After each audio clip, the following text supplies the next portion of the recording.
회사 전체가 비웃었다. 고작 구내식당 배식원과 결혼한다니. 그 남자는 쏟아지는 경멸을 그저 묵묵히 견뎌낼 뿐이었다. 그러나 신혼 첫날 밤 직후 충격적인 반전이 일어났다.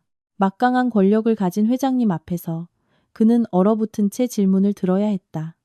박 대리, 자네 아내가 대체 누구인지 알고 있나? 경악스러운 비밀이 곧 밝혀지며 무시당하던 남자는 모든 놀라움의 중심에 서게 된다. 삐걱거리는 천장 선풍기는 머리 위로 당장이라도 떨어질 듯 위태롭게 돌았다. 선풍기 날개는 몇 번이고 재사용한 기름 냄새와 시큼한 음식물 쓰레기 냄새가 뒤섞인 지하 구내식당 특유의 후덥지근한 바람을 뱉어냈다. 나는 가장 구석진 짬밥통 바로 옆자리에 앉아 고개를 푹 숙인 채 마른 밥을 한 숟갈씩 입에 우겨넣고 있었다. 오늘로 사흘 연속 계약직과 미화원들을 위한 5,000원짜리 식권으로 누룽지 밥을 먹는 중이었다. 그 시간 우리 영업팀 동료들은 시원한 에어컨이 나오는 2층에서 5만 원짜리 한정식을 즐기며 수십억짜리 프로젝트에 대해 떠들고 있었다. 박민준 씨, 오늘 돼지갈비찜 남은 거 시금치나물 밑에 숨겨뒀어요. 식기 전에 얼른 드세요. 바로 옆에서 작고 살짝 쉰 목소리가 들려왔다. 고개를 들자 두꺼운 뿔테 안경 너머의 까만 눈동자와 낡아빠진 마스크를 쓴 윤서연 씨가 보였다. 기름때 묻은 헐렁한 유니폼에 갇힌 깡마른 몸의 구내식당 직원이었다. 식판을 보니 푸른 시금치나물 아래로 먹음직스러운 갈색 빛깔의 돼지갈비찜 3조각이 김을 모락모락 피우고 있었다. 목이 턱 메어왔다. 구내식당 규정이 얼마나 엄격한지 알고 있었다. 직원이 몰래 반찬을 더 주다 걸리면 월급이 깎이거나 심하면 해고였다. 서연 씨, 너무 위험하잖아요. 주방장한테 걸리면 어쩌려고요. 전 나물만 먹어도 괜찮아요. 요즘 다이어트 중이라. 나는 어색하게 웃으며 식판을 그녀 쪽으로 밀었지만 배에서는 배신자처럼 꼬르륵 소리가 났다. 서연 씨는 아무 말 없이 설거지 물에 너무 오래 담가 붉게 트고 갈라진 손으로 재빨리 식판을 내 쪽으로 다시 밀어주고는 황급히 옆 테이블을 치우러 갔다. 그녀의 작고 고단해 보이는 뒷모습에 이상한 연대감이 피어올랐다. 이 화려한 대기업의 가장 밑바닥에 있는 우리 두 사람은 마치 남은 고기 몇 점과 걱정 어린 눈빛으로 서로를 위로할 수밖에 없는 존재 같았다. 내 이름은 박민준, 26살. 명문대를 우수한 성적으로 졸업했지만 굽실거리는 법은 배우지 못한 말단 영업사원이다. 온갖 뒷담화와 드라마가 난무하는 이 회사에서 나의 정직함은 많은 이들의 눈엣 가시가 되었다. 특히 번지르르한 외모에 말만 번지르르한 김태식 팀장에게는 더더욱. 그는 아첨 잘하는 부하 직원들을 끌어올리기 위해 항상 나를 진흙탕 속으로 밀어 넣으려 했다. 야, 너 일 똑바로 안 해? 쌀 한 포대도 못 나르고 뭐 하는 거야? 우리 다 굶어 죽으라는 거냐? 주방장의 귀를 찢는 고함 소리에 식당 전체가 움찔했다. 고개를 돌리니 나품 구역에서 서연 씨가 20kg짜리 쌀가마니를 어깨에 맨 채 비틀거리고 있었다. 그녀의 가녀린 몸이 휘청거리고 다리가 후들후들 떨렸다. 배 나온 주방장은 팔짱을 낀 채 알루미늄 국자로 솥을 탕탕 치며 입에 담지 못할 욕설을 퍼부었다. 생각할 겨를도 없이 나는 숟가락을 놓고 달려가 서연 씨의 어깨에서 쌀가마니를 대신 짊어졌다. 천근만근의 무게가 어깨를 짓눌러 비틀거렸지만 이를 악물고 나무 선반에 내려놓았다. 제가 하겠습니다. 소리 지르지 마세요. 나는 숨을 헐떡였다. 땀이 비오듯 쏟아져 누렇게 변한 흰 셔츠를 흠뻑 적셨다. 주방장은 나를 곁눈질로 보며 비웃었다. 아이고 백마탄 왕자님 납셨네. 영업팀 박대리 아주 한가하신가 봐. 회사 밥이 그렇게 맛있어서 아예 주방으로 옮기고 싶으신가? 나는 주먹을 꽉 쥐었다. 손톱이 살갗을 파고드는 아픔이 느껴졌다. 저 술로 부은 얼굴에 주먹을 날리고 싶었지만 고향 병원에 누워 계신 어머니와 산더미 같은 병원비 청구서가 나를 멈춰 세웠다. 나는 이 일이 필요했다. 돈이 필요했다. 서연 씨가 다급하게 내 소매를 끌어당겼다. 안경 너머 눈가에는 눈물이 그렁그렁했고 고개를 저으며 나서지 말라는 신호를 보냈다. 그녀는 주방장에게 고개를 숙여 작게 사과하고는 나를 맥주 상자가 쌓인 구석으로 끌고 갔다. 민준 씨, 저 사람들하고 엮이지 마세요. 전 괜찮아요. 욕 몇 마디 듣는다고 죽는 것도 아닌데요. 서연 씨는 말하며 앞치마 주머니에서 시원한 생수 한 병을 꺼내 내 손에 쥐어주었다. 나는 생수병을 그리고 서연 씨의 깊은 눈을 보았다.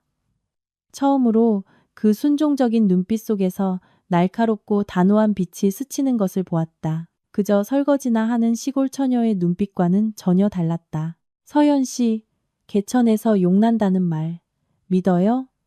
나는 불쑥 물으며 화를 식히려 물을 한 모금 마셨다. 서연 씨는 잠시 침묵하더니 고개를 들어 내 눈을 똑바로 쳐다보았다. 그녀의 목소리는 갑자기 차분하고 의미심장하게 변했다. 믿어요.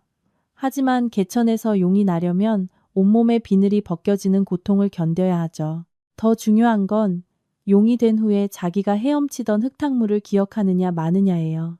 서연 씨의 말은 짙은 음식 냄새가 밴 공기 중에 떠다니며 나를 소름 돋게 했다.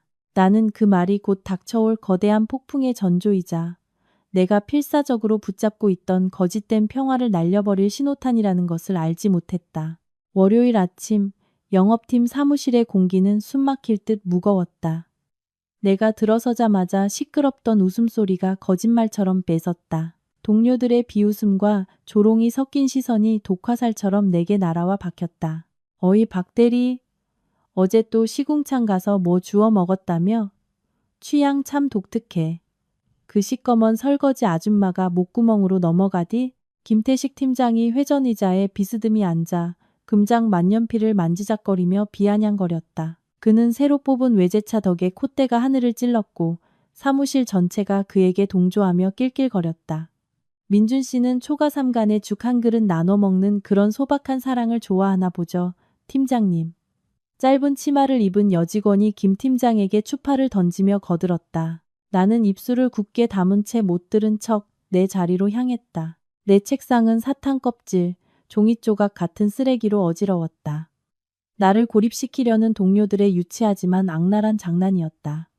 나는 묵묵히 쓰레기를 치웠다. 자존심이 산산조각 났다. 그들은 내가 가난하다고 비웃었고 서연 씨와 어울린다고 비웃었다. 그들 눈에 영업사원이 구내식당 직원과 교제하는 것은 계급에 대한 모독이었다. 하지만 그들은 몰랐다. 서연 씨의 순수하고 진솔한 마음이야말로 사람 잡아먹는 이 정글 같은 곳에서 나를 인간으로 느끼게 해주는 유일한 것이라는 걸. 어제 내가 과로로 위경련을 앓는 걸 알고 서연 씨는 몰래 볶은 보리차를 끓여 내 개인 사물함에 넣어두었다. 그 따뜻한 보리차 한 병은 김 팀장이 자랑하는 수백만 원짜리 양주보다 훨씬 값졌다. 점심시간. 나는 또다시 구내식당으로 숨어들었다. 지난달 받은 얼마 안 되는 성과금으로 산 작은 선물을 손에 꼭 쥔 채 서연 씨를 찾았다. 싸구려지만 반짝이는 큐빅 머리핀이었다. 그녀에게 고마움을 표하고 싶었다. 임원 전용인 VIP 구역에서 서연 씨가 테이블을 닦고 있는 것을 발견했다. 김 팀장과 그 무리가 그곳에 앉아 이쑤시개로 이를 쑤시며 음식물을 테이블에 흘리고 있었다. 야, 너 똑바로 안 닦아? 내 면상만 봐도 밥맛이 뚝 떨어진다. 김 팀장이 의자에 다리를 꼰 채 턱짓으로 명령했다. 서연 씨는 여전히 말없이 고개를 숙이고 테이블을 닦았다. 갑자기 김 팀장이 고의로 팔을 쳐서 뜨거운 국이 담긴 그릇을 서연 씨에게 쏟아버렸다. 앗! 서연 씨가 움찔하며 물러섰다. 뜨거운 국물이 그녀의 가슴 앞쪽 옷을 흠뻑 적셨다. 눈은 어디다 달고 다니는 거야. 나한테 황산 테러라도 하려고 했냐? 김 팀장이 벌떡 일어나 흑백을 전도하며 고함을 질렀다. 나는 더 이상 참을 수 없었다. 달려가 서연 씨 앞을 막아섰다. 팀장님, 일부러 쏟으신 게 분명하잖아요. 네가 얘 편드는 거냐? 아, 그렇지. 유유상종이라고 했지. 거지 새끼가 설거지하는 년 편드는 거. 당연하네. 혹시 그 싸구려 머리핀으로 이 음식물 쓰레기 더미 한가운데서 프러포즈라도 하려고? 아주 로맨틱하시네. 김 팀장이 내 손에 쥔 머리핀을 가리키며 비아냥거렸다. 식당 전체의 시선이 우리에게 쏠렸다. 킥킥거리는 웃음소리와 수근거리는 소리가 벌집 쑤신 듯 일어났다. 분노와 수치심에 얼굴이 화끈거리고 귀가 먹먹해졌다. 서연 씨를 보았다. 그녀는 고개를 푹 숙인 채 양 어깨를 가늘게 떨고 있었다. 우는 줄 알았지만 아니었다. 그녀의 손은 앞치마 자락을 하얗게 될 때까지 꽉 쥐고 있었다. 두꺼운 안경 틈으로 비수처럼 날카로운 시선이 김 팀장을 향하는 것을 보았다. 그녀는 마스크를 벗으려는 듯 단호하고 위험 있는 손짓으로 손을 올렸지만 내 고통스러운 표정을 보고는 멈칫했다. 서연 씨는 손을 내리고 내 옷을 살짝 잡아당겼다. 민준 씨, 전 괜찮아요. 우리 그냥 가요. 우리는 김 팀장 무리의 조롱 섞인 웃음소리를 뒤로하고 VIP 구역을 빠져나왔다. 사람 없는 복도에 이르자 나는 급히 휴지를 꺼내 서연 씨의 옷에 묻은 국물을 닦아주었다. 미안해요. 내가 못나서 당신까지 힘들게 하네요. 목이 메었다. 서연 씨는 내 손에 있던 머리핀을 가져가 자신의 헝클어진 머리에 꽂았다. 그녀는 고개를 들어 마스크 너머로 드물게 환한 미소를 지었다. 너무 예뻐요, 민준 씨. 정말 마음에 들어요. 그리고요, 오늘 우리를 비웃는 사람들이 내일도 웃을 수 있을 거란 보장은 없어요. 절 믿으세요. 나는 서연 씨를 바라보았다. 마음속에 막연한 불안감이 솟아올랐다. 이 여자는 대체 누구일까? 왜 저 순종적인 외면 뒤에서 나는 항상 폭발을 기다리는 거대한 힘을 느끼는 걸까? 그날 밤 나는 김 팀장이 고의로 떠넘긴 보고서 더미를 처리하느라 회사에 남아 야근해야 했다. 시계가 밤 10시를 가리켰다. 마천루 같은 사무실 건물은 정적에 잠겼고 오직 내 키보드 소리만이 외롭게 울렸다. 일을 마치고 나는 낡은 스쿠터를 끌고 지하 주차장을 빠져나왔다. 임원 전용 VIP 주차 구역을 지날 때 나는 갑자기 멈춰섰다. 희미한 형광등 불빛 아래 위험 있고 고급스러운 검은색 마이바흐 S650 한 대가 서 있었다. 하지만 내 시선을 사로잡은 것은 슈퍼카가 아니라 그 옆에 서 있는 사람이었다.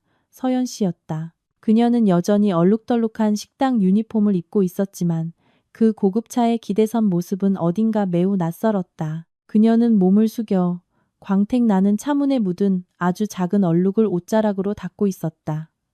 나는 경악했다. 저 차는 우리 시골집 수십 채를 합친 것보다 비쌌다. 작은 흠집 하나만 나도 평생 갚아도 모자랄 판이었다. 나는 서둘러 스쿠터를 세우고 달려갔다. 서연 씨, 뭐 하는 거예요? 나는 걱정 가득한 목소리로 작게 소리쳤다. 서연 씨가 깜짝 놀라 돌아봤다. 안경 너머 눈이 동그래졌다. 민준 씨, 여긴 어쩐 일이세요? 그 말은 내가 해야죠. 그 차에서 당장 떨어져요. 회장님 차란 말이에요. 페인트 조금만 벗겨져도 집 하나도 못 갚아요. 나는 말하며 그녀의 손을 잡아 뒤로 물러서게 했다. 심장이 두려움에 쿵쾅거렸다. 서연 씨는 나를 보았다. 눈빛에 잠시 당황한 기색이 스쳤지만 이내 평소의 순진한 표정으로 돌아왔다. 차가 더러워서 그냥 좀 닦았어요. 깨끗하게 닦으면 칭찬받을 줄 알고요. 칭찬은 무슨. 경비 아저씨한테 걸리면 큰일 나요. 어서 타요. 늦었으니 내가 데려다 줄게요. 나는 그녀의 순진함에 한숨을 쉬었다. 이곳에서 때와 장소를 가리지 못한 친절은 자살 행위였다. 바로 그때 VIP 전용 엘리베이터에서 한 중년 남성이 걸어 나왔다. 그는 정교하게 재단된 검은색 맞춤 정장을 입고 있었고 백발은 뒤로 빗어 넘겼으며 얼굴에서는 만인 위에 선자의 위엄이 풍겼다. 그는 바로 내가 로비에 걸린 사진으로만 보았던 우리 그룹의 윤 회장이었다. 그의 양옆에는 건장한 경호원 2명이 서 있었다. 나는 그 자리에서 얼어붙었고 손발이 저려왔다. 끝장이다. 회장님 차 옆에 서성이다 들키다니. 게다가 초라한 차림에 서연 씨까지 함께 있으니 분명 불순한 의도를 가진 것으로 오해받을 것이다. 누구냐? 윤 회장의 낮고 힘있는 목소리가 울렸다. 나는 황급히 허리를 숙이며 더듬거렸다. 회장님, 안녕하십니까? 영업팀 박민준 사원입니다. 이쪽은 제 친구인데 구내식당에서 일합니다. 그냥 우연히 지나가던 길입니다. 저희는 아무 뜻도 없었습니다. 용서해 주십시오. 나는 윤 회장이 이 작은 여자에게 분노를 터뜨릴까 두려워 내 몸으로 서연 씨를 가리며 말했다. 윤 회장이 다가왔다. 매처럼 날카로운 눈빛이 나를 훑고 지나가 내 등 뒤에 숨어있는 서연 씨에게 멈췄다. 숨막히는 침묵이 주차장을 감쌌다. 내 땀방울이 콘크리트 바닥에 떨어지는 소리가 선명하게 들렸다. 놀랍게도 윤 회장은 소리치지 않았다. 그는 서연 씨를 빤히 쳐다보았고 그의 눈빛은 순식간에 부드러워졌다. 심지어 약간의 경외심마저 서려 있었다. 아니, 내가 잘못 봤나. 그는 작게 고개를 젓고는 나를 향해 돌아섰다. 영업팀 박대리라고 했나? 네, 그렇습니다. 됐다. 돌아가도록. 다음부턴 이 구역에서 어슬렁거리지 마라. 윤 회장은 손을 휘저었다. 목소리는 차가웠지만 화난 기색은 없었다. 나는 사면이라도 받은 듯 서둘러 서연 씨의 손을 끌었다. 감사합니다, 회장님. 바로 가보겠습니다. 나는 스쿠터에 시동을 걸고 사형장에서 탈출하듯 주차장을 빠져나왔다. 차가운 밤바람이 얼굴을 때렸지만 등은 식은땀으로 흠뻑 젖어 있었다. 뒤편 주차장에서 윤 회장은 여전히 내 스쿠터 후미등이 사라질 때까지 지켜보고 있었다. 그는 옆에 선 비서에게 돌아서서 휴대폰을 꺼내 들었다. 그의 목소리는 낮고 비밀스럽게 변했다. 박민준이라는 젊은 친구, 철저하게 조사해. 가정 환경, 성격, 업무 능력까지. 내일 아침까지 내 책상 위에 보고서 올려놓게. 비서가 고개를 숙였다. 그리고 아가씨 말이야. 아가씨께서 자맹놀이를 하고 싶어 하시니 그냥 두게. 하지만 누구도 도를 넘게 괴롭히지 못하게 해. 특히 그 김태식인가 하는 팀장놈. 아주 눈에 거슬리는군. 주차장 사건 이후 나는 해고 통지서를 받게 될까봐 노심초사했다.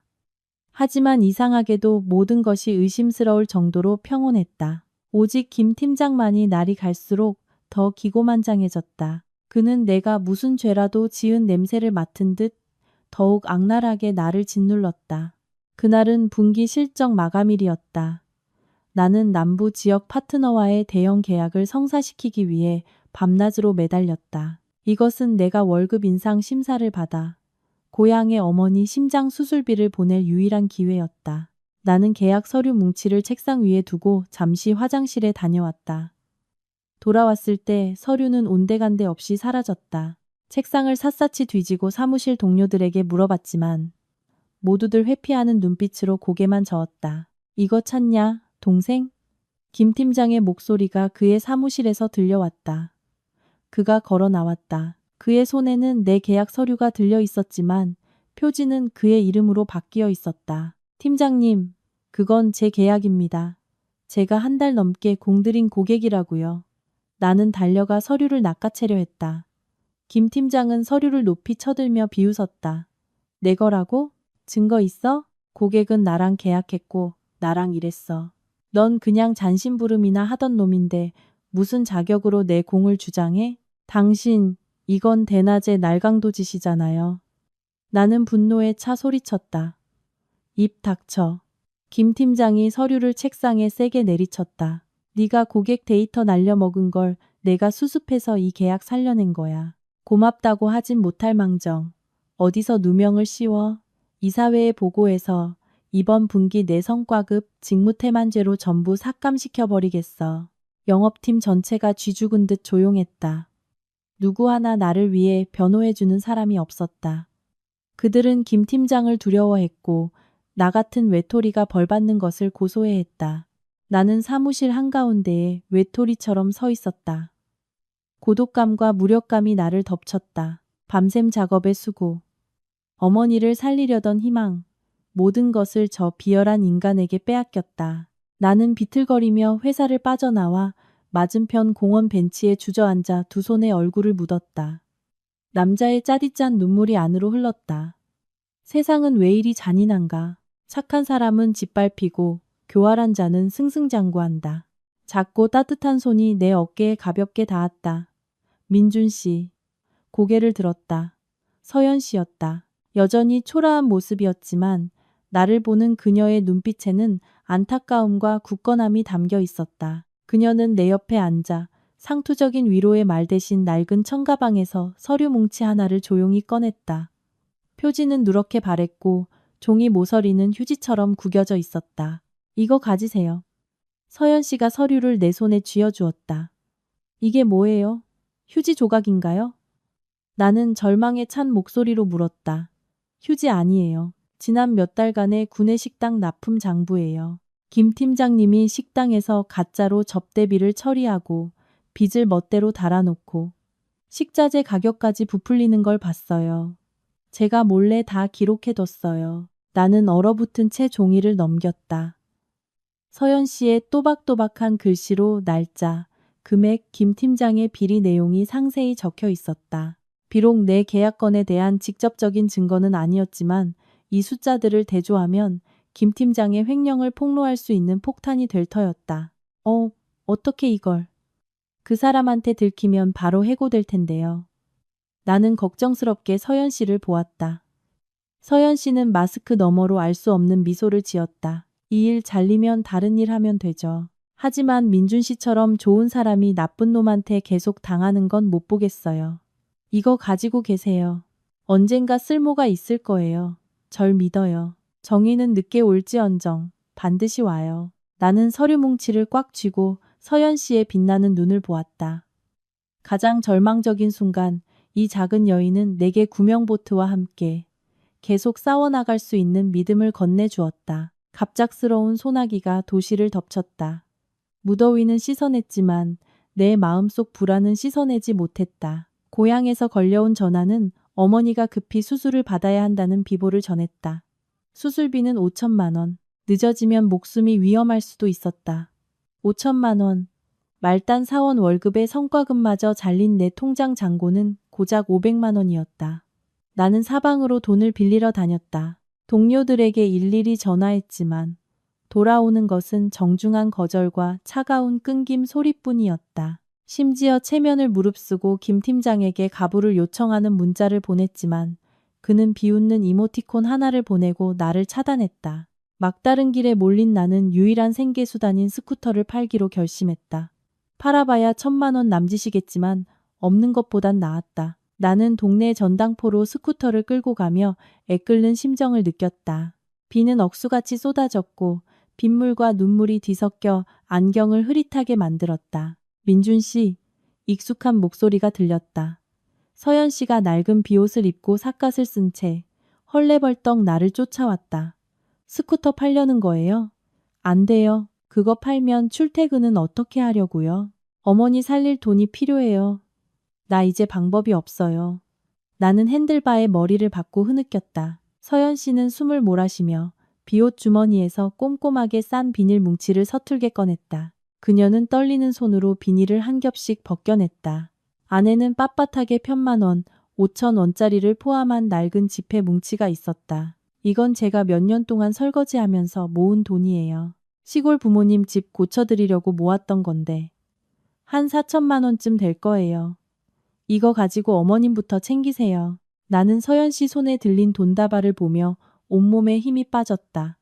4천만 원의 푼돈. 얼마나 많은 그릇을 닦고 얼마나 많은 쌀가마니를 나르고 얼마나 많은 욕설을 견뎌야 이 돈을 모을 수 있었을까. 그런데 그녀는 미래 없는 실패자인 나에게 그 모든 것을 기꺼이 내주었다. 서연 씨, 받을 수 없어요. 받아요. 사람 목숨이 더 중요하잖아요. 그냥 빌리는 셈 쳐요. 나중에 부자 되면 갚아도 돼요. 설거지하는 애 돈 떼먹을 사람은 아니라고 믿어요. 서연 씨는 농담처럼 말하려 했지만 목소리는 감정에 겨워 떨렸다. 나는 빗속에서 나를 위해 서 있는 초라한 이 여인을 보았다. 그 순간 부와 가난, 지위, 체면의 모든 장벽이 사라졌다. 나는 깨달았다. 이 사람이 바로 내 인생의 여자라는 것을. 온 세상이 내게 등을 돌렸을 때 손을 내밀어준 사람. 나는 돈을 받지 않았다. 나는 빗줄기가 쏟아지는 길 한복판에 무릎을 꿇고 그녀의 차갑고 거친 손을 잡았다. 서연 씨, 난 가난하고 빚쟁이고 가진 게 아무것도 없어요. 하지만 그래도 괜찮다면 내 아내가 되어줄래요? 앞으로 죽을 먹든 밥을 먹든 당신 마음고생하게 하지는 않겠다고 맹세할게요. 서연 씨는 얼어붙었다. 놀라움에 눈이 커졌고 빗물이 그녀의 얼룩진 얼굴을 타고 흘러내렸다.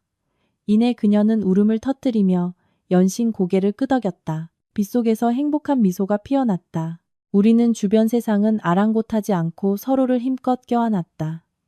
다이아몬드 반지도 장미꽃도 없는 오직 빗물과 지극한 진심뿐인 프러포즈였다. 하지만 우리는 몰랐다. 길 건너편 따뜻하고 안락한 차 안에서 김태식이 이 모든 광경을 휴대폰으로 촬영하고 있었다는 것을. 그는 비열한 미소를 지으며 중얼거렸다. 아이고, 흑백 심파극 찍고 있네. 재밌는데 내가 너희들을 아주 유명하게 만들어주마. 우리 회사 최악의 거지 커플 결혼식이 곧 방송될 예정입니다. 그는 영상을 회사 전체 채팅방에 올렸다. 캡션은 이랬다. 속보 개구리 왕자의 눈물겨운 흑수저 버전 프러포즈. 축의금은 잔돈으로 준비하세요, 여러분. 우리의 미래는 막 싹을 틔우자마자 거대한 그림자에 덮여버렸고 앞으로 닥쳐올 치욕의 나날을 예고하고 있었다. 빗속에서의 운명적인 그날 이후 나는 잔인한 현실과 덧없는 행복의 꿈 사이를 몽유병 환자처럼 걸었다. 내가 구내식당 직원과 결혼한다는 소문은 회사의 독감 바이러스처럼 빠르게 퍼졌다. 어딜 가나 수군거리는 소리, 입을 가린 킥킥거림, 그리고 나를 정신병자 보듯 하는 딱한 시선이 따라다녔다. 하지만 나는 상관하지 않았다. 손에 든 분홍색 청첩장은 동대문 시장에서 산 싸구려였다. 종이는 얇고 인쇄는 번졌지만 동료들에게 보내는 나의 모든 존중이 담겨 있었다. 나는 김 팀장이 책상에 다리를 올리고 앉아 독한 시가 연기를 뿜어내고 있는 영업팀 사무실 문을 두드렸다. 그는 나를 보고 입꼬리를 올리며 재미있는 구경거리를 놓치지 말라는 듯 부하 직원들에게 조용히 하라는 신호를 보냈다. 팀장님, 이번 주말에 저희 결혼식에 오셔서 자리를 빛내주시면 감사하겠습니다. 나는 책상 위에 청첩장을 놓으며 최대한 평온한 목소리를 유지하려 애썼다. 김 팀장은 마치 더러운 걸레라도 만지는 듯 두 손가락으로 청첩장을 집어들었다. 그는 그것을 이리저리 돌리며 신랑 신부의 이름을 억지로 읽더니 이내 폭소를 터뜨렸다. 박민준, 그리고 윤서연. 이야, 이름만 들어도 촌티가 팍팍 나네. 근데 민준아, 그 골목 구석에 있는 허름한 식당에 날 초대해서 뭘 먹이겠다는 거냐? 내 마누라가 식당에서 빼돌린 짬밥이라도 먹이게. 사무실 전체가 와 웃음을 터뜨렸다. 얼굴이 화끈거리고 피가 머리로 쏠렸다. 나는 저 뻔뻔한 얼굴에 주먹을 날리고 싶은 충동을 억누르기 위해 손톱이 살을 파고들도록 주먹을 꽉 쥐었다. 안 오셔도 좋습니다. 하지만 제 아내를 모욕하지는 말아주십시오. 나는 한 글자 한 글자 힘주어 말했다. 모욕? 난 사실을 말하는 건데. 김 팀장이 벌떡 일어서서 손 안에 청첩장을 구겨버리더니 발밑에 쓰레기통에 그대로 던져버렸다. 툭! 종이가 플라스틱 통에 부딪히는 건조한 소리가 마치 내 뺨을 때리는 소리처럼 들렸다. 너 같은 찌질이가 결혼하는 건 내 사정이고 이딴 쓰레기 종이 쪼가리로 내 책상 더럽히지 마. 그리고 알아도 이 부서에서 내 그거지 같은 결혼식에 갈 만큼 한가한 사람 아무도 없어. 내 마누라 밥그릇이나 잘 챙겨. 잘못하면 내가 눈에 거슬려서 둘 다 잘라버릴 테니까. 나는 그 자리에 못 박힌 듯 서서 바나나 껍질과 휴지 조각 사이에 처박힌 청첩장을 바라보았다. 한 남자의 자존심이 무참히 짓밟혔다. 그것을 주우려고 허리를 숙이고 싶었지만 다리가 천근만근 무거워 움직일 수 없었다. 치욕감이 나를 덮쳤다. 바로 그때 사무실 문이 열리고 헐렁한 작업복을 입은 자그마한 인형이 빗자루와 쓰레받기를 들고 들어왔다. 서연 씨였다. 그녀는 평소처럼 청소를 하러 온 것이었다. 사무실의 공기가 갑자기 무거워졌다. 김 팀장은 도전적인 표정으로 부하 직원들에게 눈짓했다. 서연 씨는 조용히 김 팀장의 책상으로 다가갔다. 그녀는 쓰레기를 쓸지 않고 허리를 숙여 더러운 쓰레기통에 손을 넣어 구겨진 청첩장을 꺼냈다. 그녀의 동작은 느리고 침착했지만 이상하리만치 단호한 기운이 풍겼다. 그녀는 청첩장을 조심스럽게 펴고 묻은 먼지를 입으로 후 불어낸 뒤 고개를 들어 김 팀장의 눈을 똑바로 쳐다보았다. 두꺼운 안경 너머의 그 눈에는 두려움이나 체념이 조금도 없었다. 겨울 호수처럼 깊고 차가운 그 눈빛에 김 팀장의 입가에서 미소가 사라졌다. 버려주셔서 감사합니다. 서연 씨가 작지만 또렷한 목소리로 말했다. 이 청첩장, 팀장님은 가질 자격이 없으시네요. 언젠가는 당신들이 우리 인생에 발들여 놓을 초대장 한 장을 구하려고 해도 문도 열어주지 않는 날이 올 겁니다. 말을 마친 서연 씨는 내 손을 잡고 그 화려한 지옥에서 나를 끌고 나왔다. 복도로 나와서 나는 마음이 미어지는 듯 서연 씨를 보았다. 왜 그렇게 말했어요? 저 사람이 당신을 미워할 거예요. 서연 씨는 청첩장을 소중하게 가슴 주머니에 넣고 나를 안심시키듯 가볍게 두드렸다. 상관없어요. 걔는 지져도 기차는 가니까요. 기억하세요. 오늘 그들이 우리 청첩장을 쓰레기통에 버렸지만 내일 우리는 그들이 자신의 인격을 다시 주워 담도록 만들 거예요. 서연 씨의 의미심장한 말에 나는 소름이 돋았다. 나는 그녀가 말하는 내일이 언제인지 알 수 없었다. 다만 지금 사방에서 폭풍이 우리를 향해 몰려오고 있다는 것만 알 뿐이었다. 결혼식을 준비하기 위해 나는 얼마 남지 않은 적금을 전부 털어 서연 씨에게 웨딩드레스를 빌려주러 갔다.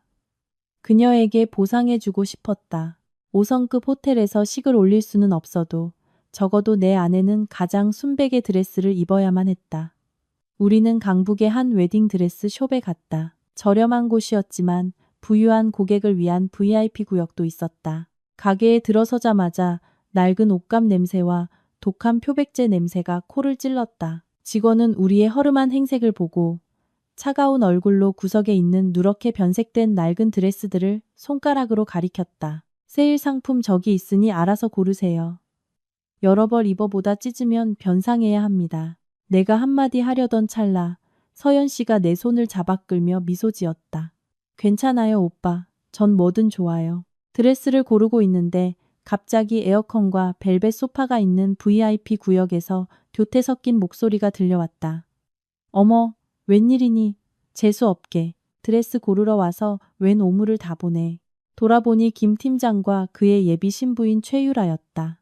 그녀는 한 대기업 자재 납품업체 사장의 외동딸로 아나무인의 허영심 많기로 유명했다.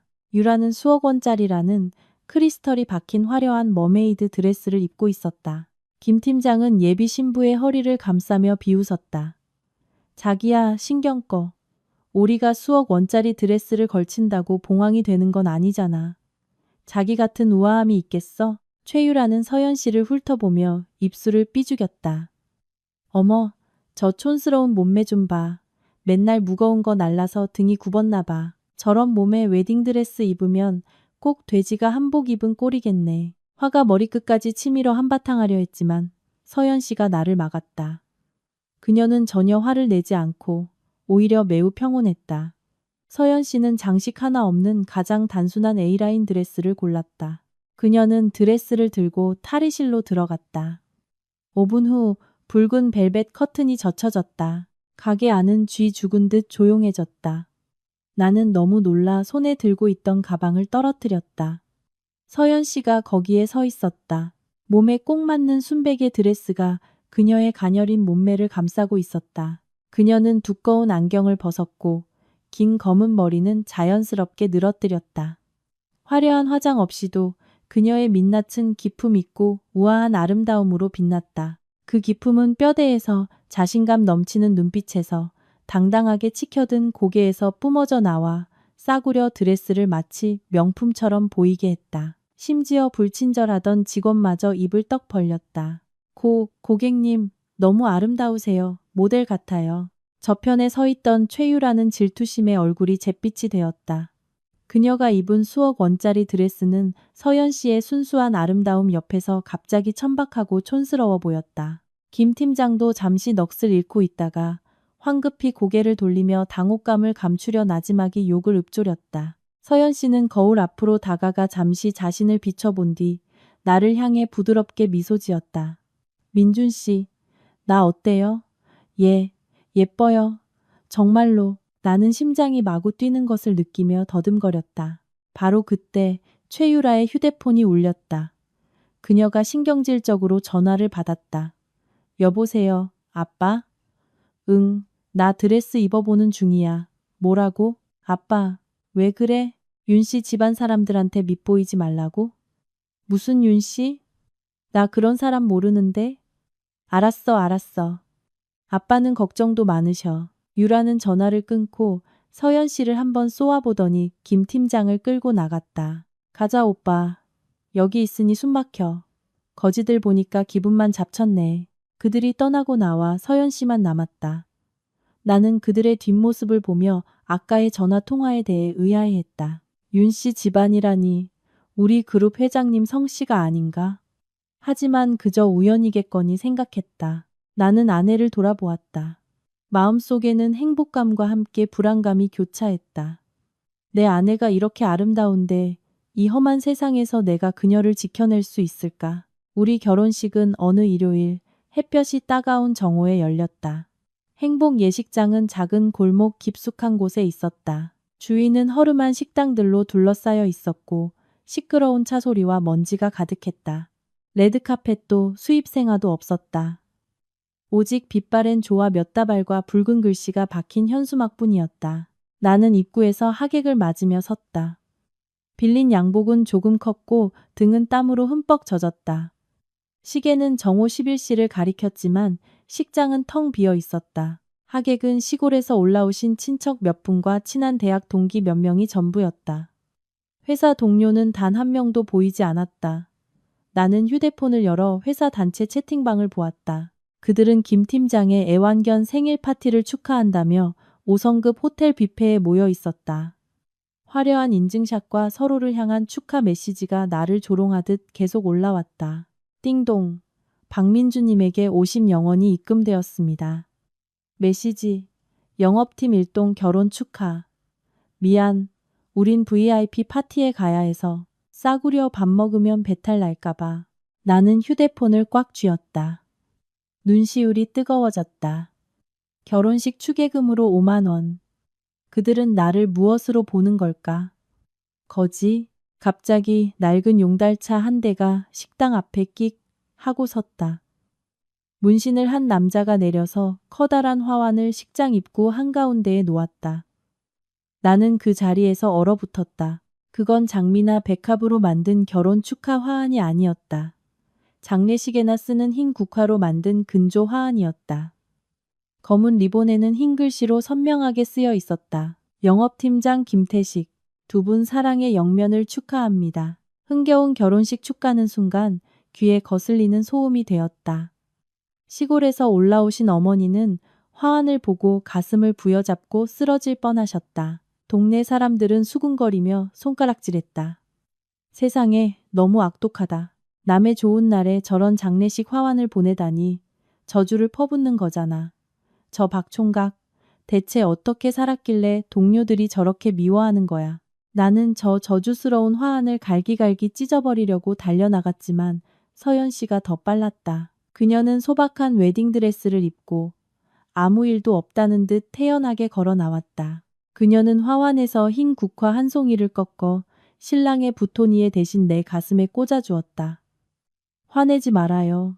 꽃은 다 같은 꽃이잖아요. 흰 국화는 고결함과 군자의 상징이래요.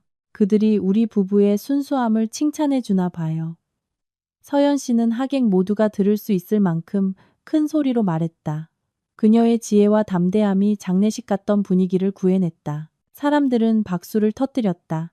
나는 서연 씨를 보며 눈물이 핑 돌았다. 당신은 어쩌면 이렇게 강한 사람이요? 바로 그때 골목 입구에서 굉음이 울려 퍼졌다. 한 대가 아니었다. 롤스로이스, 벤틀리, 마이바흐가 줄지어 좁은 골목으로 서서히 들어오고 있었다. 사람들은 양쪽으로 갈라지며 눈이 휘둥그레졌다. 저게 뭐야? 재벌 결혼식 행렬이 길을 잘못 들었나? 행렬은 행복 예식장 앞에서 멈췄지만 아무도 내리지 않았다. 검은 창문은 비밀스럽게 닫혀 있었고 오직 선두에 있던 차의 창문만 살짝 내려왔다. 검은 정장에 선글라스를 낀 남자가 내려 붉은 벨벳으로 포장된 고급스러운 선물 상자를 들고 있었다. 그는 나와 서연 씨에게 곧장 다가와 윗사람에게나 할 법한 극도로 공손한 자세로 고개를 숙였다. 불편을 드려 죄송합니다. 익명의 손님께서 신랑 신부님께 보내시는 선물입니다. 그는 서연 씨의 손에 상자를 건네주고는 돌아서서 차에 올랐다. 그리고 모든 차량 행렬은 왔을 때처럼 바람처럼 사라져 동네 전체를 극도의 경악 속에 남겨두었다. 나와 서연 씨는 서로를 쳐다보았다. 나는 떨리는 손으로 상자를 열었다. 안에는 정교하게 조각된 순금 백조 한 쌍과 손으로 쓴 카드 한 장이 있었다. 거기에는 단 한 줄만 쓰여 있었다. 잉어가 용문을 넘기 시작했다. 나는 아무것도 이해할 수 없었지만 서연 씨의 손이 떨리는 것을 보았다. 그녀는 그 글씨를 부드럽게 쓰다듬었고 눈가에는 눈물이 그렁그렁했다. 저 슈퍼카들과 값비싼 선물 뒤에는 어떤 비밀이 숨겨져 있는 것이다. 가난한 신랑인 내가 아직은 알 수 없는 비밀이. 우리의 신혼 첫날 밤에는 촛불도 꽃도 고급 호텔 스위트룸도 없었다. 오직 빈민가 깊숙한 곳에 있는 15제곱미터 약 5평짜리 옥탑방뿐이었다. 벽지는 부풀어 올랐고 비가 올 때마다 양철 지붕에서는 물이 쏟다. 나는 새로 산 꽃무늬 돗자리를 펴며 열등감에 마음이 무거웠다. 밖에서는 또다시 비가 쏟아졌고 양철 지붕을 두드리는 빗소리가 내 한숨 소리를 덮었다. 서연 씨는 바닥에 앉아 축의금 봉투를 전부 쏟아냈다. 우리는 친척들과 가난한 이웃들이 낸 10,000원, 20,000원짜리 꼬깃꼬깃한 돈을 세었다. 다 합쳐봐야 500만 원이 조금 넘었다. 서연아, 나는 아내의 거친 손을 잡으며 목맨 소리로 말했다. 미안해. 나랑 결혼해서 너무 고생만 시키네. 남들 결혼식은 수십억인데 우리 결혼식은 화합마저 저주를 받았으니. 서연 씨는 고개를 들어 나를 사랑스럽게 바라보았다. 그녀는 내 뺨을 타고 흐르는 눈물을 닦아주었다.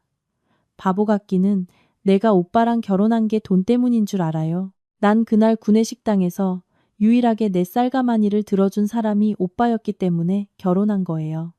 내가 가난하고 못생겼다고 무시하지 않은 유일한 사람이었으니까요. 서연 씨는 내 어깨에 머리를 기대며 속삭였다. 민준 씨, 만약 언젠가 내가 설거지하는 아줌마도 가난한 흙수저도 아니란 걸 알게 되면 그래도 날 사랑해 줄 거예요? 나는 슬프게 웃으며 아내의 머리를 쓰다듬었다. 무슨 그런 말을 해. 당신이 설거지 안 하면 뭐 하려고? 공주라도 되게? 당신이 누구든 내 아내고 내가 세상에서 가장 사랑하는 사람이야. 정말이죠? 약속해요. 서연 씨는 내 손을 꽉 쥐었다. 그녀의 눈빛은 강렬한 믿음으로 빛났다. 약속해. 우리는 규칙적으로 떨어지는 빗소리를 들으며 서로를 껴안고 잠이 들었다. 소박하지만 이상하게 따뜻한 행복이었다. 하지만 평화는 오래가지 않았다. 한밤중에 내 휴대폰이 시끄럽게 울렸다. 나는 비몽사몽 일어나 화면을 보았다. 인사팀 번호였다. 여보세요, 박민준입니다. 박민준 씨? 긴급 공지입니다. 내일 아침 7시까지 회사로 출근해야 합니다. 영업팀 인사에 관한 이사회 중요 결정사항이 있습니다. 정장 단정하게 입고 늦지 마세요. 하지만 전 내일까지 결혼 휴가인데요. 위에서 내려온 직접적인 명령입니다. 안 나오면 해고 통지서 받을 각오하세요. 전화는 일방적으로 뚝 끊겼다. 나는 멍하니 앉아 휴대폰을 떨어뜨렸다. 해고, 한밤중에 인사 결정. 분명 김태식 짓이다. 그는 단 하루도 나를 가만두지 않았다. 서연 씨도 잠에서 깨어 걱정스럽게 나를 보았다. 무슨 일이에요? 회사에서 급하게 오래. 나 곧 잘릴 것 같아, 서연아. 나는 절망에 빠져 고개를 숙였다. 서연 씨는 잠시 침묵하더니 일어나 벽에 걸린 낡은 가방으로 향했다. 그녀는 가방을 뒤져 딱 봐도 고급 맞춤복인 아름다운 원단에 짙은 네이비색 정장 한 벌을 꺼냈다. 이거 입고 가요. 내일은 중요한 날이니까 당당하게 보여야 해요. 이 옷이 어디서 났어요? 나는 놀라서 물었다. 내가 아껴서 오빠 주려고 맞춘 거예요. 늦은 결혼 선물이라고 생각해요. 그냥 입어요. 날 믿어요. 내일은 오빠의 끝이 아닐 거예요. 나는 정장을 그리고 서연 씨를 보았다. 그녀의 눈빛은 나에게 용기를 불어넣으려는 듯 굳건하고 힘이 넘쳤다. 나는 고개를 끄덕였다. 알았어. 만약 내일이 내가 떠나야 하는 날이라면 가장 당당한 모습으로 떠날게. 월요일 아침 하늘은 거대한 폭풍우를 예고하듯 잿빛이었다. 나는 서연 씨가 준 정장을 입고 회사 로비로 들어섰다. 이상하게도 옷은 내 몸에 맞춘 듯 꼭 맞았고 그동안 싸구려 셔츠에 가려졌던 내 체격을 돋보이게 했다. 영업팀 사무실에 들어서자마자 김 팀장이 사무실 한가운데 서서 직원들과 큰 소리로 웃고 떠드는 것이 보였다. 어이, 다들 저기 좀 봐. 새 신랑 오셨네. 근데 표정이 왜 저래? 신혼 첫날 밤에 뭐 제대로 못했나? 김 팀장이 낄낄거리며 다가와 내 어깨를 툭 쳤다. 소식 들었다. 오늘 해고 통지서 받으러 왔다며. 안 됐네. 결혼하자마자 백수가 돼서. 마누라한테 말해서 구내식당 설거지 자리라도 하나 얻어달라고 해. 사무실 전체가 비웃음을 터뜨렸다. 동정과 조롱이 섞인 시선이 다시 내게 쏟아졌다. 나는 주먹을 꽉 쥐고 평정심을 유지하려 애썼다. 아직 공식 결정 안 났습니다. 너무 김칫국 마시지 마시죠. 아직도 혓바닥이 살아있네. 어디 얼마나 버티나 보자. 바로 그때 전사 안내 방송 스피커에서 치직거리는 소리가 나더니 회장 비서의 근엄한 목소리가 울려 퍼졌다. 알려드립니다. 영업팀 박민준 사원과 김태식 팀장께서는 지금 즉시 68층 회장실로 오시기 바랍니다. 반복합니다. 지금 즉시. 사무실은 정적에 휩싸였다. 김 팀장은 잠시 멈칫하더니 이내 의기양양하게 웃었다. 봤냐? 회장님께서 직접 호출하시잖아. 난 승진 발령받으러 가는 거고 넌 해고 서류에 사인하러 가는 거야. 가자 동생. 형이 마지막 길 배웅해 줄게. 그는 넥타이를 고쳐 매고 턱을 치켜든 채 앞장섰다. 나는 심호흡을 하고 그 뒤를 따랐다. 머릿속에는 서연 씨의 모습과 어젯밤 그녀의 말이 맴돌았다. 내일은 오빠의 끝이 아닐 거예요. 나는 엘리베이터에 올라탔다. 마음은 혼란스러웠지만 희미한 희망의 불씨가 피어오르고 있었다. 엘리베이터 문이 닫혔다. 우리를 태운 쇠상자는 하늘로 치솟으며 운명의 마지막 심판을 향해 우리를 데려가고 있었다. 엘리베이터 문이 쿵 하고 닫히자 나와 김 팀장은 하늘로 치솟는 차가운 금속 상자 안에 갇혔다. 좁은 공간은 김 팀장의 비싼 향수 냄새로 가득했다. 그의 인간성처럼 독하고 강렬한 그 향기는 내가 입은 새 정장의 풀냄새를 압도했다. 김 팀장은 엘리베이터 벽에 기대어 서서 여유롭게 넥타이 매듭을 고치며 즐거운 듯 휘파람을 불었다. 그는 금속 문에 비친 내 모습을 곁눈질하며 비웃었다. 어떠냐 동생. 떨려.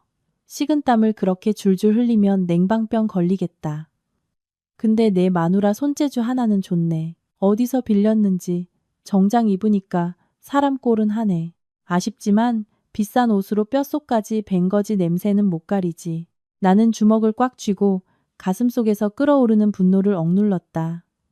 나는 대꾸하지 않고 허리를 꼿꼿이 편 채 계속해서 바뀌는 층수 표시만 뚫어지게 쳐다보았다. 산스, 스스, 50. 내가 침묵하자 김 팀장은 더욱 기세등등해졌다. 그는 내게 다가와 마치 철없는 동생을 타이르는 형처럼 내 어깨를 툭툭 쳤다. 솔직히 말해서 민준아, 넌 참 멍청해. 이 서울 바닥에서 살아남으려면 앞뒤를 잘 가려야지. 누가 위고 누가 아래인지 알아야 한다고. 근데 넌 고작 설거지하는 애랑 엮여서 영업팀 전체 얼굴에 먹칠을 했어. 회장님이 널 부른 건 눈앞에서 치워버리려고 그러는 게 분명해. 인생 수업이라 생각해라. 이따가 해고 서류에 사인하고 나면 내가 택시비로 5만 원 줄 테니 마누라한테나 가봐. 둘이 손잡고 한강 다리 밑에서 살든가. 김 팀장님, 마지막 순간까지 누가 웃을지는 모르는 겁니다. 너무 자신만만해 하지 마시죠. 나는 그의 손을 뿌리치며 차갑게 말했다. 아직도 입만 살았네. 좋아, 어디까지 버티나 보자. 난 영업 본부장으로 승진 발령 받으러 가는 거고. 넌 짐 쌀 준비나 해. 띵. 엘리베이터가 멈추는 소리가 김 팀장의 의기양양한 웃음소리를 끊었다. 문이 스르륵 열리자 눈앞에 펼쳐진 광경에 나와 김 팀장은 모두 경악했다. 일반적인 회의실이 있는 60층이 아니었다. 전자패널에는 68층이라는 숫자가 떠 있었다. 이사회 멤버들과 극비 회의를 위해서만 개방된다는 금단의 구역이라 불리는 건물의 최상층이었다. 복도에는 발소리조차 들리지 않을 만큼 두꺼운 레드카펫이 깔려 있었고 양쪽 벽에는 수십억을 호가하는 예술 작품들이 걸려 있었다. 이곳의 공기는 아래층의 소란스러움과는 달리 소름 끼치도록 고요하고 엄숙하며 차가웠다. 김 팀장은 꿀꺽 하고 마른 침을 삼켰다. 얼굴에 핏기가 가셨고 그는 다시 한번 정장을 매만졌지만 손이 떨리기 시작했다. 그는 자신이 이렇게 중요한 장소에 불려올 줄은 상상도 못했을 것이다. 아마 자신의 승진이 회장이 직접 이 성지에서 발령장을 줄 만큼 중요하다고 생각했겠지. 우아한 오피스룩을 입은 아름다운 비서가 다가와 고개를 숙였다. 이쪽으로 오시죠. 회장님께서 기다리고 계십니다. 나는 심호흡을 하고 왼쪽 가슴에 손을 얹었다. 그곳에는 서연 씨가 준 싸구려 머리핀이 부적처럼 들어있었다. 머릿속에는 아내의 말이 맴돌았다. 내일은 오빠의 끝이 아닐 거예요. 나는 마치 다른 세계로 들어서는 것처럼 엘리베이터 밖으로 걸어 나갔다. 단 몇 분 안에 내 운명이 결정될 곳으로 비서가 묵직한 원목 문을 열었다. 회장실은 축구장만큼이나 넓었고 바닥은 빛나는 대리석으로 깔려 있었다. 방끝 용과 봉황이 조각된 거대한 고목 책상 뒤에 한 남자가 우리에게 등을 돌린 채 앉아 발 아래 펼쳐진 도시 전경을 통유리창 너머로 내려다보고 있었다. 그는 바로 윤 회장. 이 그룹에서 가장 강력한 권력을 가진 남자. 그의 재책이 한 번에 주식시장이 흔들릴 정도의 인물이었다. 김 팀장은 들어서자마자 삶은 새우처럼 허리를 굽히고 아첨했다. 그는 구두굽을 부딪히며 90도로 허리를 숙이고 꿀바른 목소리로 말했다. 회장님, 안녕하십니까. 영업팀장 김태식입니다. 회장님께서 불러주시니 제 인생 최고의 영광입니다. 윤 회장은 여전히 돌아보지 않고 손짓으로 신호만 보냈다. 김 팀장은 나를 곁눈질로 보더니 내가 여전히 꼿꼿이 서 있는 것을 보고는 옆구리를 아프게 찌르며 속삭였다. 멍청한 놈, 숙여. 죽고 싶어? 그리고는 나를 진흙탕에 빠뜨릴 절호의 기회를 놓치지 않으려는 듯 재빨리 말을 이었다. 회장님, 이쪽은 제 부하 직원인 박민준입니다. 솔직히 말씀드리면 능력은 부족한데 문제만 일으키는 놈입니다. 최근에는 잡부 직원과 지저분한 결혼식을 올려 회사 전체의 위신을 떨어뜨리고 내부 여론을 시끄럽게 만들었습니다. 제가 여러 번 지도하고 교육했지만 아주 고집불통입니다. 다른 직원들의 본보기가 되도록 이 직원의 자격을 제고해 주실 것을 건의합니다. 나는 김 팀장이 쏟아내는 거짓과 중상모략의 강물을 들으며 피가 얼굴로 쏠리는 것을 느꼈지만 여전히 침묵했다. 그가 이 연극을 어디까지 끌고 가는지 보고 싶었다. 그런가? 그자가 그렇게 형편없단 말인가? 윤 회장의 목소리는 여전히 등을 돌린 채 낮고 차갑게 울렸다. 신이 난 김 팀장은 몇 걸음 앞으로 나아가 온갖 양념을 치며 더욱 열정적으로 말했다. 네, 그렇습니다. 그뿐만이 아닙니다. 지각도 잦고 게으르고 업무도 떠넘기기 일쑤입니다. 지난 분기 대형 계약건도 제가 밤새워 수습했기에 망정이지 저놈 손에 있었으면 다 망쳤을 겁니다.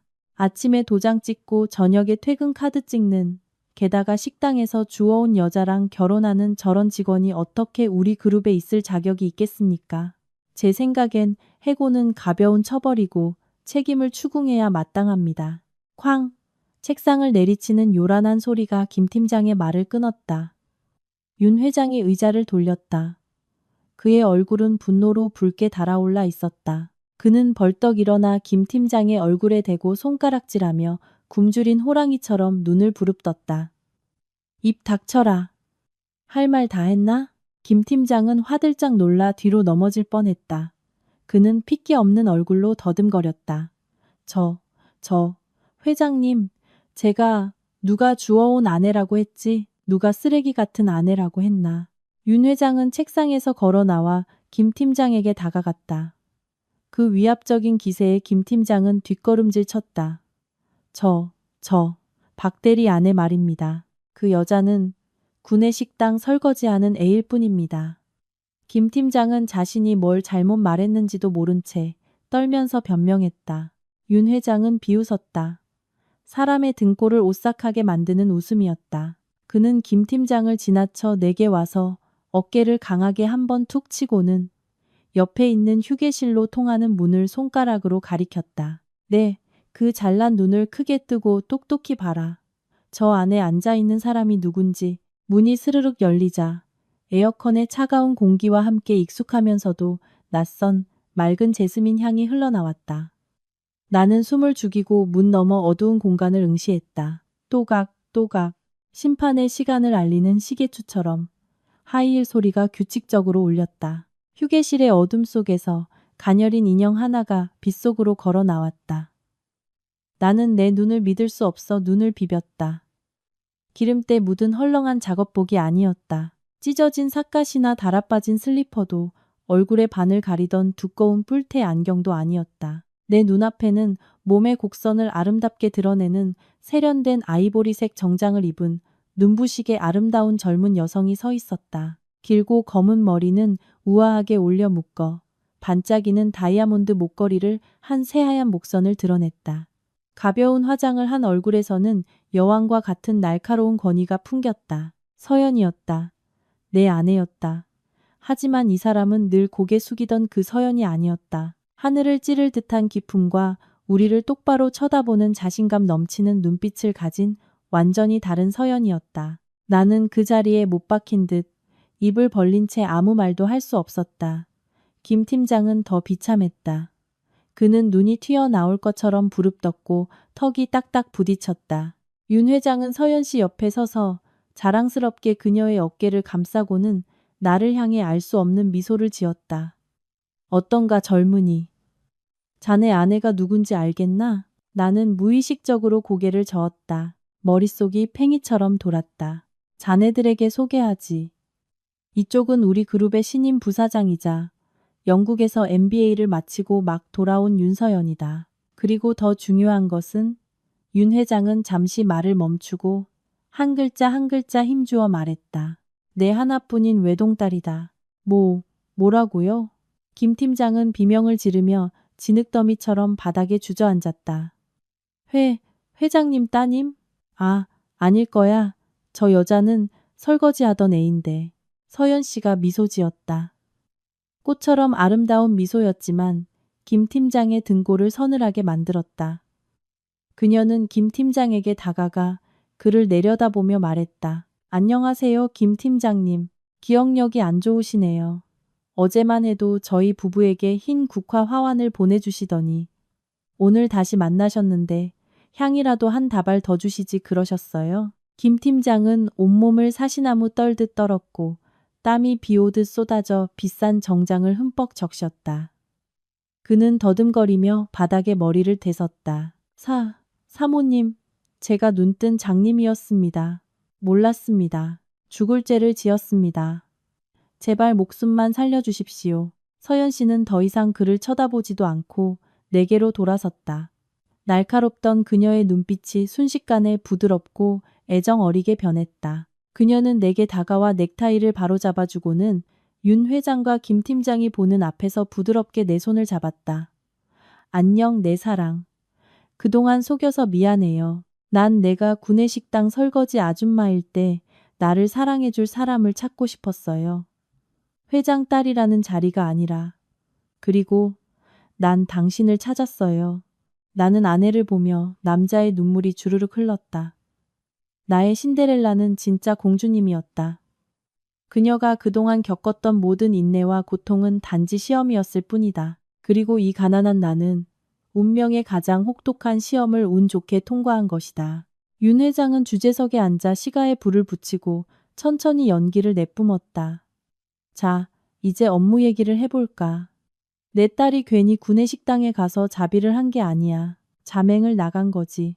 이 그룹이 속에서부터 얼마나 썩어 문드러졌는지 보려고 말이야. 서연 씨는 고개를 끄덕이고 책상으로 가 아이패드를 꺼냈다. 그녀는 손가락을 가볍게 움직여 방 안의 대형 스크린과 연결했다. 구내식당에서 일하는 동안 저는 선배들이 신입 사원들을 괴롭히고 파벌을 만들고 온갖 못된 짓을 하는 것을 똑똑히 봤습니다. 특히 김태식 팀장님. 서연 씨는 바닥에 엎드린 김 팀장을 손가락으로 가리켰다. 제가 아무것도 모르는 멍청한 시골뜨기인 줄 아셨나요? 팀장님이 고함치고 밥을 엎고 직원들을 모욕하는 게 권위를 보여주는 거라고 생각하셨어요? 아니요. 그건 교양 없고 오만한 소인배의 발악일 뿐입니다. 김 팀장은 머리를 계속 돋누며 애원했다. 사모님, 제가 잘못했습니다. 다신 안 그러겠습니다. 제발, 다신 안 그런다고? 서연 씨가 비웃었다. 팀장 자리가 아직도 남아있을 거라고 생각하세요? 당신은 직원들을 괴롭혔을 뿐만 아니라 회사를 좀먹는 기생충이에요. 억울합니다.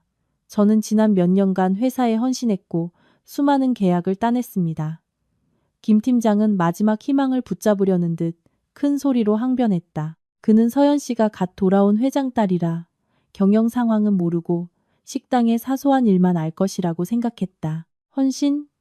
서연 씨는 나를 돌아보았다. 민준 씨, 며칠 전 공원에서 제가 드렸던 낡은 서류 뭉치 아직 가지고 있어요? 나는 서연 씨가 간직하라고 했던 그 휴지 조각 같은 서류가 떠올랐다. 오늘 아침 해고당하면 김 팀장 얼굴에 던져버릴 마지막 반격 카드로 가방에 챙겨왔었다. 여기 있어요. 나는 낡은 서류를 꺼내 회장 책상 위에 올려놓았다. 김 팀장은 그 서류를 보자 얼굴이 잿빛으로 변했다. 그는 그 장부를 알아보았다. 오래전에 버린 줄 알았던 수기로 작성된 납품 장부였다. 펼쳐보세요. 서연 씨가 내게 신호를 보냈다. 나는 누렇게 변한 종이를 한 장씩 넘겼다. 안에는 서연 씨의 또박또박한 글씨로 날짜, 시간, 숫자가 꼼꼼하게 기록되어 있었다. 5월 15일 김태식 팀장 5명 접대 후 영수증은 20명으로 허위 처리. 와인 가격 50만 원으로 보고했으나 실제 사용한 와인은 5만 원짜리.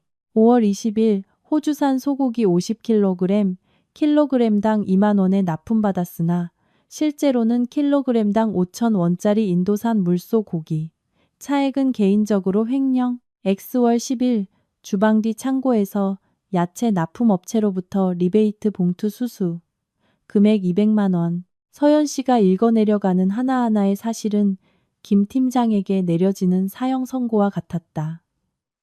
그는 들을 때마다 온몸을 부들부들 떨었다. 그는 늘 고개 숙이고 있던 저 말없는 설거지 아줌마가 자신의 모든 더러운 행각을 기록하는 인간 CCTV였다는 것을 상상도 못했다. 이게 제가 수집한 명백한 증거입니다.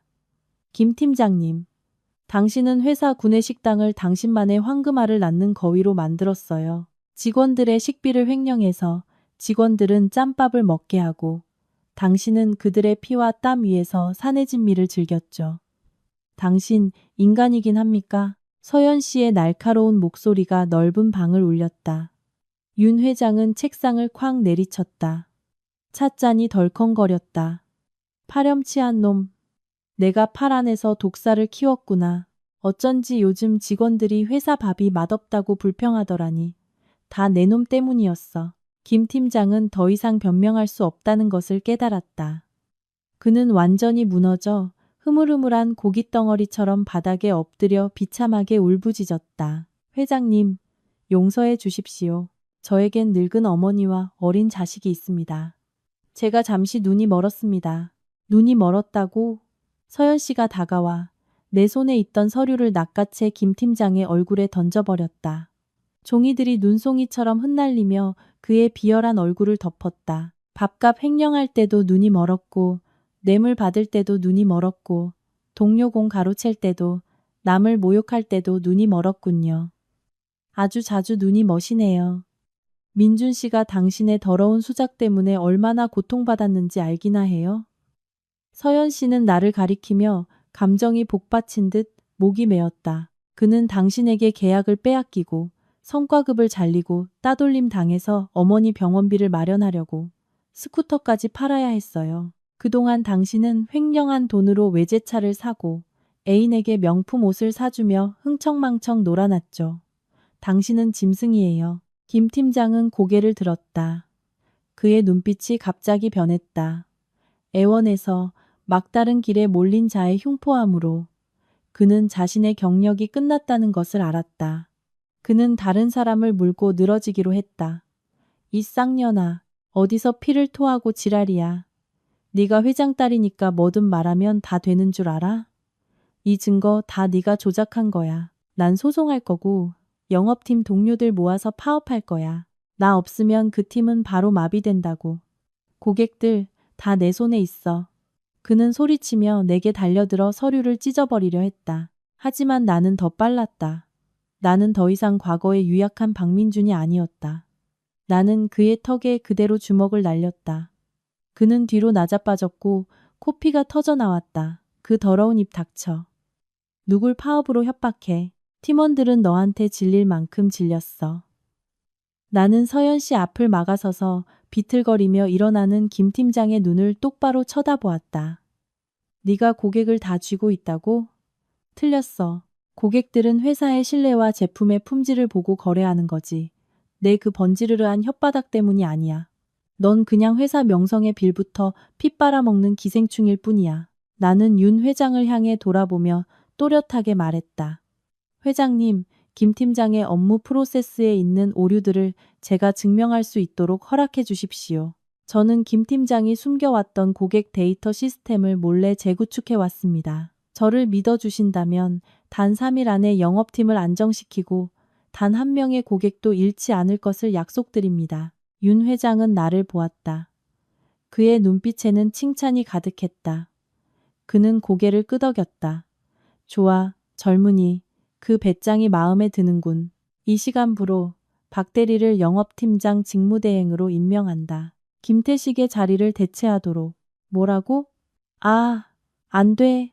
저놈은 무능하다고 자격 없어. 김 팀장은 미친 듯이 소리치며 다시 내게 달려들려 했다. 하지만 회장실 문이 다시 열렸다. 이번에는 비서가 아니라 엄숙한 제복을 입은 경제팀 형사 2명이었다. 김태식 씨, 거액의 업무상 횡령 및 뇌물수수 혐의에 대한 고발장과 증거가 접수되었습니다. 서로 동행해 주셔야겠습니다. 차가운 수갑이 김 팀장의 손목에 채워졌다. 철컥 하는 건조한 소리가 명예와 이익에 눈먼 한소인배의 인생의 종지부를 찍었다. 김 팀장은 질질 끌려나갔다. 나와 서연 씨를 지나치며 그는 여전히 고개를 돌려 증오와 질투로 가득 찬 붉은 눈으로 우리를 쏘아보았다. 왜 내 놈은 그렇게 운이 좋은 거야? 왜 하필 내 놈이 회장 딸을 낚아챈 거냐고. 내가 너보다 똑똑하고 내가 너보다 잘났는데. 서연 씨는 그를 평온하지만 깊은 눈빛으로 바라보았다. 당신은 무능해서 진 게 아니에요. 마음이 없어서 진 거지. 민준 씨가 운이 좋았던 건 맞아요. 하지만 행운은 가장 작은 것들을 소중히 여기는 사람에게만 찾아와요. 그는 남은 국 한 그릇을 소중히 여겼고 가난한 여자를 소중히 여겼어요. 당신은 그것들을 걷어찼고요. 이게 바로 인과응보예요. 김 팀장님. 문이 닫히고 김 팀장의 절규가 부섰다. 방 안은 다시 본래의 정적을 되찾았다. 나는 서연 씨를, 윤 회장을 바라보았다. 모든 것이 너무 빠르게 일어나 아직도 현실감이 없었다. 말단 사원이었던 내가 단 한 아침 만에 회장 사위이자 영업팀장이 되었다. 하지만 서연 씨의 반짝이는 눈을 보았을 때 내가 얻은 가장 귀한 것이 직위나 돈이 아니라 바로 내 앞에 서 있는 이 여자라는 것을 알았다. 폭풍우를 함께 견디고 무지개를 기다려준 사람. 김 팀장은 비틀거리며 일어섰다. 그는 입가에서 흐르는 핏자국을 손등으로 닦았다. 그의 눈은 광기와 절망으로 붉게 충혈되어 있었다. 그는 이 팀장 자리가 유일한 구명보트이자 지난 몇 년간 비열한 수단으로 쌓아 올린 모든 명예와 권력이라는 것을 알았다. 이제 그 구명보트가 손에서 빠져나가려 하자 그는 막다른 길에 몰린 자처럼 모든 것을 건 마지막 도박을 하기로 결심했다. 네가 날 쳐? 감히 회장님 앞에서 상사를 쳐? 김 팀장은 쇠가 유리를 긁는 듯한 쇳소리로 소리쳤다. 그는 윤 회장을 향해 떨리는 손으로 나를 가리켰다. 회장님, 보셨습니까? 저놈의 폭력적인 본성이 드러났습니다.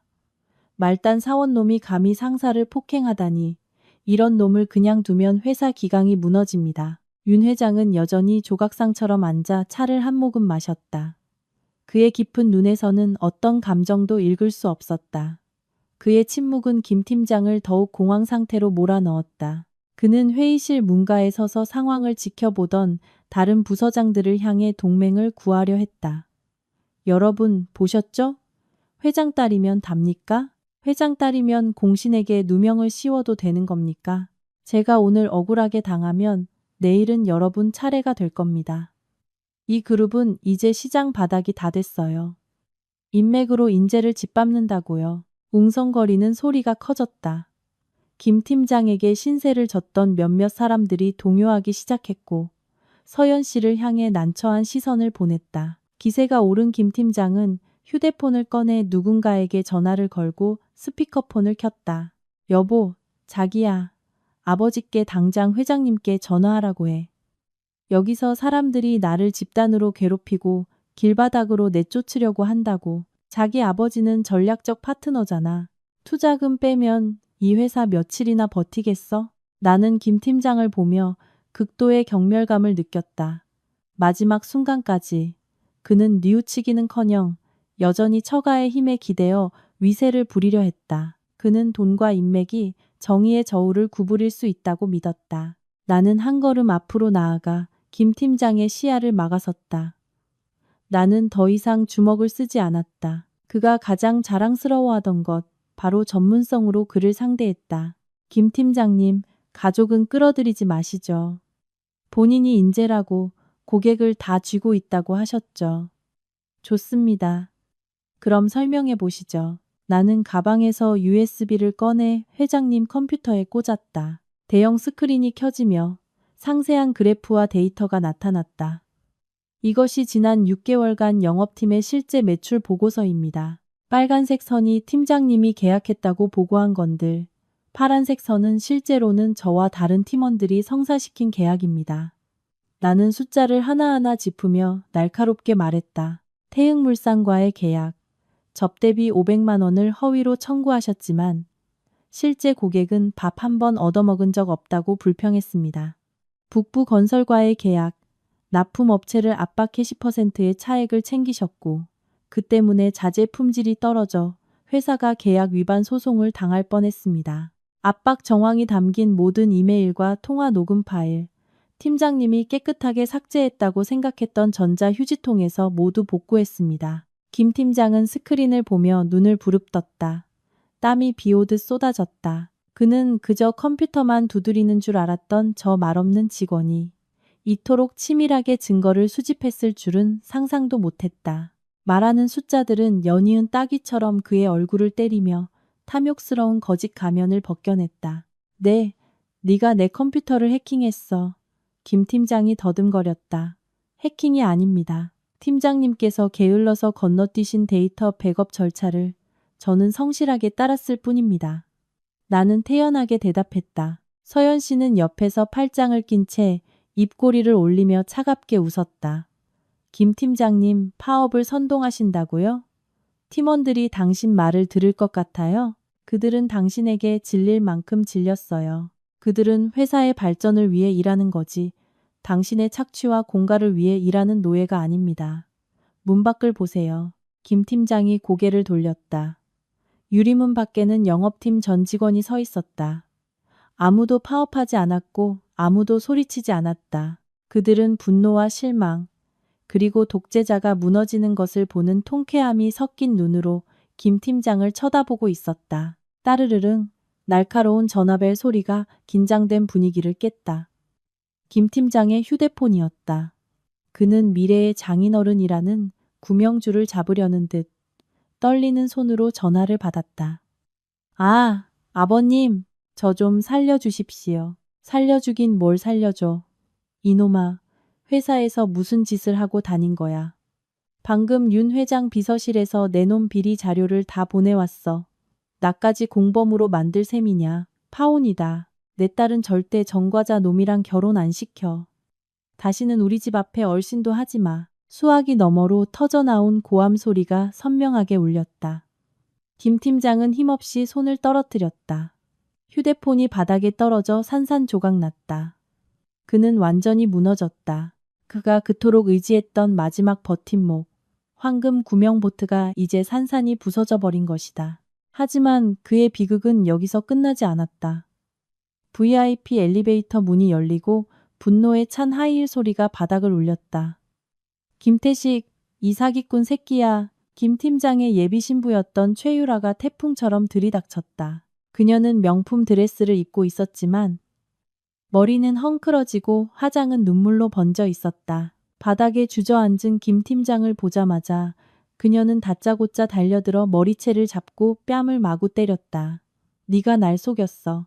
네가 잘 나가는 팀장이고 곧 부사장 될 거라고 했잖아. 근데 알고 보니 도둑놈이었어? 훔친 돈으로 나한테 청원 반지 사준 거야? 이 비열한 사기꾼. 엄숙한 회장실에서 아수라장이 펼쳐졌다. 김 팀장은 반항도 못하고 그저 머리를 감싸준 채 신음하며 빌었다. 최유라는 울부짖으며 주변의 물건들을 닥치는 대로 부쨰다. 그녀는 테이블 위에 크리스털 잿더리를 집어 김 팀장에게 던지려다 손이 미끄러져 서연 씨 쪽으로 날아갔다. 나는 몸을 날려 아내를 감쌌다. 쨍그랑. 잿더리가 내 어깨를 강타하고 바닥에 떨어져 산산조각 났다. 그만. 윤 회장이 호통을 치며 벌떡 일어섰다. 그룹 총수의 위험에 최유라는 허공에 손을 든 채 멈칫했다. 여기는 회사다. 너희들이 난장판을 버릴 시장 바닥이 아니라고. 경비는 뭐 하나. 즉시 건장한 경비 4명이 들이닥쳤다. 그들은 광란 상태의 최유라를 제압하고 김 팀장의 겨드랑이를 잡아 일으켰다. 서연 씨는 내게 다가와 걱정스럽게 어깨 상처를 살폈다. 괜찮아요? 응, 괜찮아. 그냥 긁혔어. 나는 아내를 안심시키고 김 팀장을 돌아보았다. 그는 지금껏 본 중 가장 비참한 모습이었다. 옷은 찢어지고 얼굴은 멍들었으며 눈빛은 텅 비어 있었다. 남들 위해 군림하던 자가 이제 자신이 가장 사랑했던 여자에게 무참히 짓밟혔다. 회장님, 경제팀 경찰이 로비에 도착했습니다. 비서가 들어와 보고했다. 경찰이라는 2글자에 김 팀장의 다리가 풀려 주저앉았다.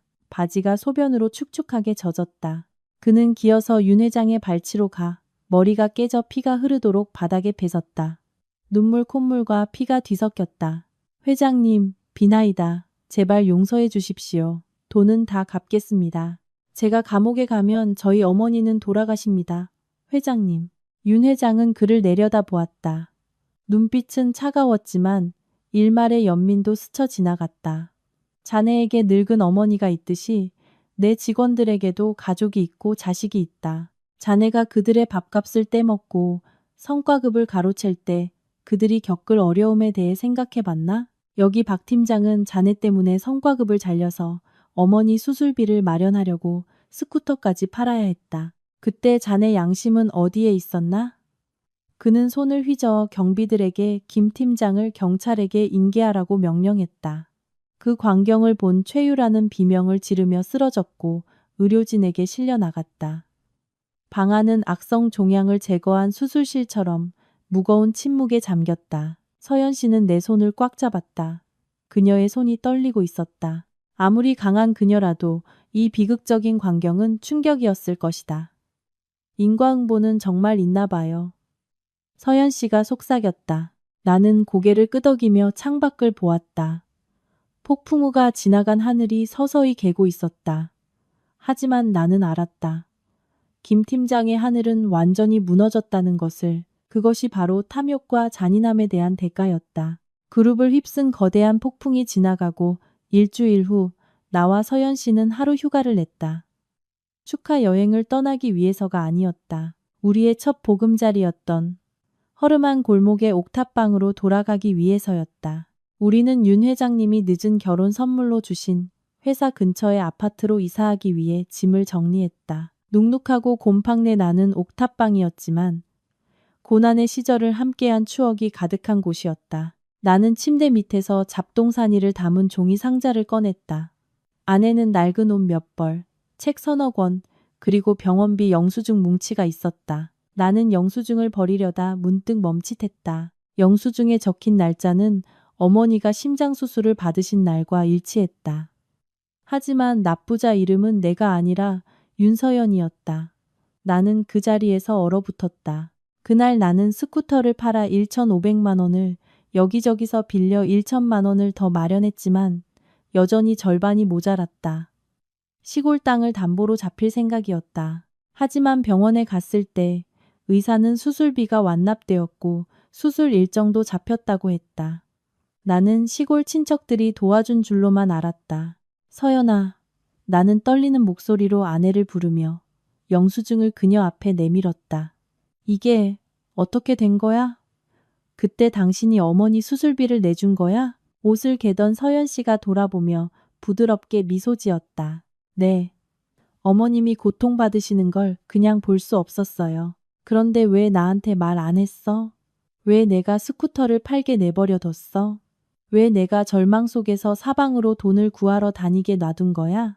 나는 눈물이 핑 돌며 다그쳤다. 그녀를 원망하는 것이 아니었다. 그저 마음이 아프고 이해할 수 없었다. 그녀는 재벌가의 딸이었고 그 돈은 그녀에게 아무것도 아니었을 것이다. 왜 나를 그렇게 힘들게 놔두었을까? 서연 씨는 다가와 낡은 돗자리 위에 내 옆에 앉았다. 그녀는 내 손을 잡고 진지하고 진심 어린 눈으로 나를 깊이 바라보았다. 민준 씨, 화내지 말아요. 그건 오빠를 시험하기 위해서였지만 더 중요하게는 한 남자의 자존심을 지켜주기 위해서였어요. 그녀는 내 거친 손을 쓰다듬었다. 그때 내가 바로 5천만 원, 아니 5억 원을 줄 수도 있었어요. 하지만 그랬다면 오빠는 평생 빚진 마음으로 살았을 거예요. 내 앞에서 작아졌을 거고요. 그리고 나는 오빠가 막다른 길에 몰렸을 때 어떻게 하는지 보고 싶었어요. 포기하는지, 엇나가는지, 아니면 가족을 위해 모든 것을 희생하는지. 서연 씨의 목이 메었다. 그리고 오빠는 날 울렸어요. 오빠가 유일한 생계수단인 스쿠터를 어머니를 위해 망설임 없이 팔러 가는 걸 봤을 때 나는 내가 사람을 제대로 골랐다는 걸 알았어요. 오빠처럼 효심 깊은 아들은 분명 좋은 남편, 좋은 아빠가 될 거라고. 돈은 다시 벌 수 있지만 효심은 돈으로 살 수 없으니까요. 나는 아내를 힘껏 껴안고 어린 아이처럼 엉엉 울었다. 그녀의 침묵 뒤에는 하늘처럼 넓은 사랑과 깊은 생각이 숨어 있었다. 그녀는 어머니의 목숨뿐만 아니라 나의 자존심과 인격까지 구해준 것이다. 그녀는 내가 처가의 돈에 의지하는 대신 내 두 발로 굳건히 서길 바랐던 것이다. 고마워. 날 믿어줘서 정말 고마워. 우리는 텅 빈 옥탑방에 앉아 있었다. 하지만 내 마음은 가득 채워진 느낌이었다. 나는 우리가 그날 밤 셌던 얼마 안 되는 축의금이 담긴 봉투를 보았다.